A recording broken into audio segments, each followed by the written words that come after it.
how can Makefiles automate our entire build process?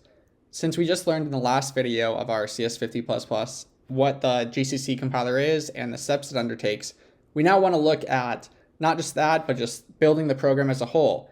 And what we're going to do is use a Makefile, which is also, it's going to do our GCC compiling too, and it's going to allow us to configure some specific options and essentially automate it so that all we have to run is the command make, and it's going to do everything for us and give us our final executable, which is all we need to actually run our program. So we'll be done with Hello World and C after this. The first is we want to copy the address of the link that we're going to be downloading, or rather its source link for where it's going to download from. And then we make sure that W gets installed, which is how we're going to install the zip file using this link. And we're going to run that wget program and pass in the URL.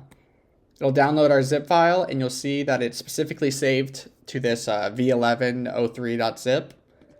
From there, we can then unzip it, and we can also remove that zip file, just like we used to do in the 2000s. Download, extract, and then remove the zip file. And now we have this extracted folder right here that has everything that we're going to need for our build. Or for rather our CS50 library.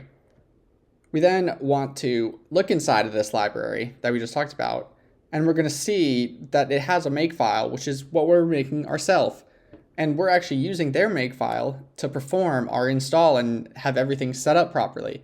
We're going to do this using sudo make install, again from that directory, and it's going to do similar process to what we're about to do in Hello World, except in this case, it is downloading our library, which Hello World currently uses. Changing out of our other library, which is for the CS50 library that we just downloaded, we're going to use our touch command and then makefile. So this is going to make our makefile, which we're going to finally use.